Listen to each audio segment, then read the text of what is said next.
इंद्रजीत और लक्ष्मण का अंतिम युद्ध। लक्ष्मण द्वारा मेघनाद इंद्रजीत का वध। लक्ष्मण के स्वस्थ होने की खबर लंका में पहुंचते ही रावण पुनः सकपका कर रह जाता है और अपने पुत्र मेघनाद को कहता है कि इंद्रजीत, वह वनवासी जिसे तुम मौत की नींद सुलाकर आए थे, फिर स्वस्थ हो गया है। गरुड़ के पराक्रम के कारण पहले नागपाश से मुक्ति तथा अब हनुमान के पराक्रम के कारण शक्ति से लक्ष्मण के प्राण बच जाने के कारण मेघनाद झल्ला जाता है। वह क्रोध का घूंट पीकर रह जाता है। तब रावण कहता है कि शायद यह युद्ध हम जीत नहीं पाएंगे, क्योंकि राम की सेना के लिए शायद असंभव कुछ भी नहीं है। हमारी हर चाल को वह है मात दे रहे हैं। इस पर इंद्रजीत कहता है कि चिंता ना करें पिताजी, अगर लक्ष्मण बच गया तो क्या हुआ, अब मैं ऐसा अमोघ प्रयोग करने जा रहा हूँ जिसके पूरा होते ही इस युद्ध को समाप्त करने में एक दिन भी नहीं लगेगा। तब इंद्रजीत अपने पिता रावण को बताता है कि वह आज गुप्त रूप से कुलदेवी निकुंभला का यज्ञ करेगा, जिसमें कुलदेवी निकुंभला यदि प्रसन्न हो गई तो उनके आशीर्वाद से एक दिव्य रथ प्रकट होगा। वह दिव्य रथ अजय होगा, जिस पर चढ़कर मैं राम लक्ष्मण से युद्ध करूंगा। उस दिव्य रथ की विशेषता यह है कि जब तक मैं उस रथ पर सवार रहूंगा तब तक संसार की कोई भी शक्ति मुझे पराजित नहीं कर सकती। इंद्रजीत अपने पिता रावण से आग्रह करता है कि मैं आज ही कुलदेवी निकुंभला का यज्ञ आरंभ करता हूँ, लेकिन इसकी सूचना आपके और मेरे सिवा किसी को भी नहीं होनी चाहिए। आप एक सेना तैयार करके कुछ बचे हुए योद्धाओं के साथ रणभूमि में भेज दीजिए, ताकि राम और लक्ष्मण उनसे युद्ध करने में उलझे रहे तथा मैं गुप्त रूप से अपना यज्ञ बिना किसी बाधा के संपन्न कर सकूं। रावण से आज्ञा लेकर मेघनाद अपनी कुलदेवी निकुंभला के गुप्त मंदिर में जाकर यज्ञ करने लगता है। इसकी सूचना विभीषण के गुप्तचर को पता चलती है। यह सूचना पाकर विभीषण जी श्री राम और लक्ष्मण के समक्ष जाते हैं और उन्हें बताते हैं कि मेघनाद कल रात्रि के समय से ही हमारी कुल देवी निकुंभला का यज्ञ कर रहा है। बात को स्पष्ट करते हुए विभीषण जी कहते हैं कि इंद्रजीत को स्वयं ब्रह्मा जी ने यह वरदान दिया था कि जब भी इंद्रजीत अपनी कुलदेवी निकुंभला का यज्ञ पूरा करेगा तो उसकी ज्वाला से एक दिव्य तथा अजय रथ प्रकट होगा। जब तक इंद्रजीत उस पर चढ़कर युद्ध करेगा उसे कोई भी पराजित नहीं कर सकता। कुलदेवी निकुंभला के मंदिर का रास्ता केवल मेघनाद, लंकेश, रावण और मुझे ही पता है। कृपया करके मेघनाद द्वारा यह यज्ञ पूरा होने से रोक लीजिए, वरना अगर उसने यज्ञ संपन्न कर लिया तो उसे हरा पाना किसी के लिए भी संभव नहीं होगा। विभीषण की बातों से सहमत होकर श्री राम लक्ष्मण के साथ हनुमान, अंगद, सुग्रीव, नल, नील आदि को निकुंभला देवी के मंदिर के दुर्गम स्थान पर भेजते हैं, जहां वह मेघनाद के यज्ञ को भंग कर सके। मंदिर में पहुंचकर हनुमान और वानर सैनिक मेघनाद के यज्ञ को भंग कर देते हैं, जिससे क्रोधित होकर मेघनाद गरजता हुआ बाहर निकलता है। मंदिर के बाहर ही लक्ष्मण जी विभीषण और सुग्रीव के साथ उसकी प्रतीक्षा कर रहे थे। उसके के मंदिर से बाहर आते ही लक्ष्मण जी उसे युद्ध के लिए ललकारते हैं। लक्ष्मण के पास खड़े विभीषण को देखकर मेघनाद समझ जाता है कि मंदिर पहुंचने का गुप्त रास्ता विभीषण ने ही शत्रु को बताया होगा। इसी वजह से विभीषण को कुलद्रोही तथा देशद्रोही कहकर इंद्रजीत अत्यधिक क्रोध में विभीषण को मारने के लिए यमराज का अस्त्र यम अस्त्र उस पर चला देता है, लेकिन लक्ष्मण जी अपने एक शक्तिशाली बाण से यम अस्त्र को निष्प्रभाव कर देते हैं।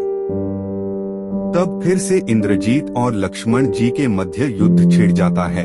लेकिन आज का यह युद्ध मेघनाद के लिए अंतिम युद्ध था, क्योंकि ब्रह्मदेव ने जब इंद्रजीत को निकुंभला देवी के यज्ञ से दिव्य रथ प्राप्त होने का वरदान दिया था तो उन्होंने यह भी स्पष्ट किया था कि जो भी तुम्हारे इस यज्ञ को भंग करेगा उसी के हाथों तुम्हारी मृत्यु भी होगी। ब्रह्मदेव के उसी कथन के कारण आज मेघनाद की मृत्यु लक्ष्मण के हाथों निश्चित थी, लेकिन फिर भी अपने पराक्रम और वीरता के कारण मेघनाद घमासान युद्ध करता है, लेकिन लक्ष्मण जी हर बार उसके हर बाण को काट देते तथा निष्प्रभाव कर रहे थे।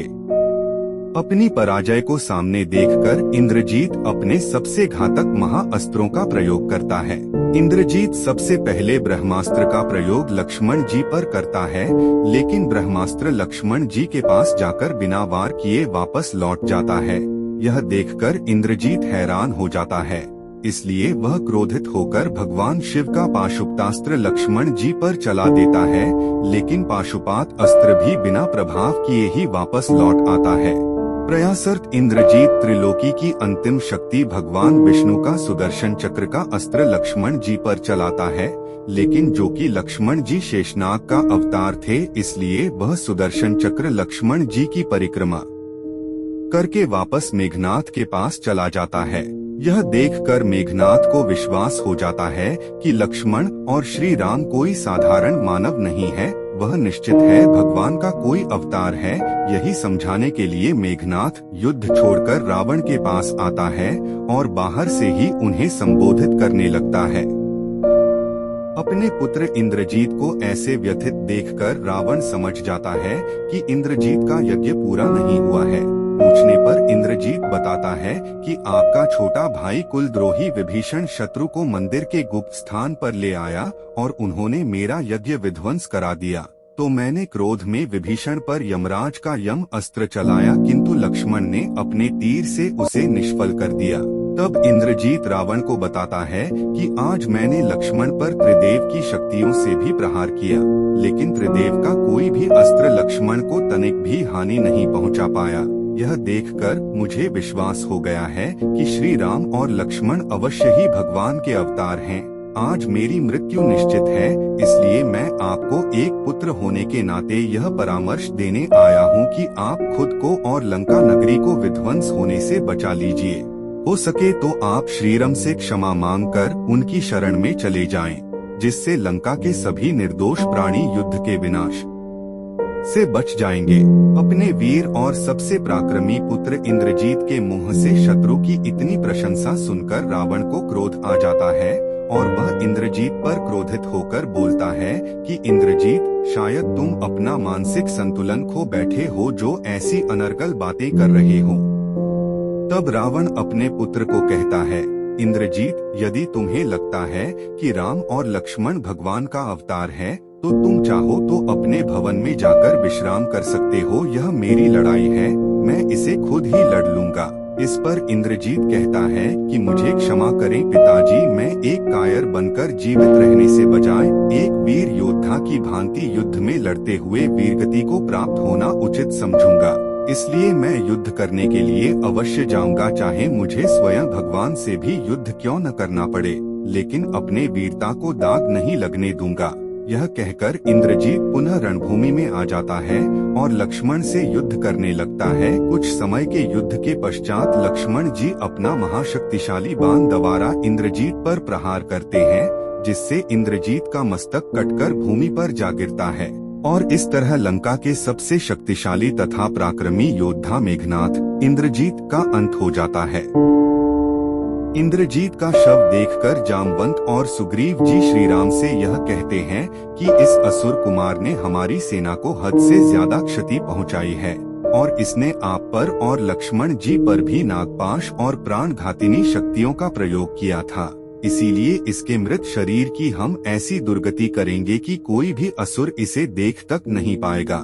लेकिन उनकी यह बात को अस्वीकार करते हुए श्रीराम कहते हैं कि यह उचित नहीं है। इंद्रजीत केवल तब तक हमारा शत्रु था जब तक वह जीवित था, मरने के बाद कोई किसी का नहीं होता। मैं इस वीर असुर कुमार की वीरता को प्रणाम करता हूँ। तब श्री राम हनुमान को यह आदेश देते हैं कि मेघनाथ के शव को पूरे सम्मान के साथ लंका को सौंप दिया जाए। हनुमान मेघनाथ का शव ले जाकर लंका के द्वारा के पास रख देते हैं, जहाँ से लंका के सैनिक उसके शव को ले जाते हैं।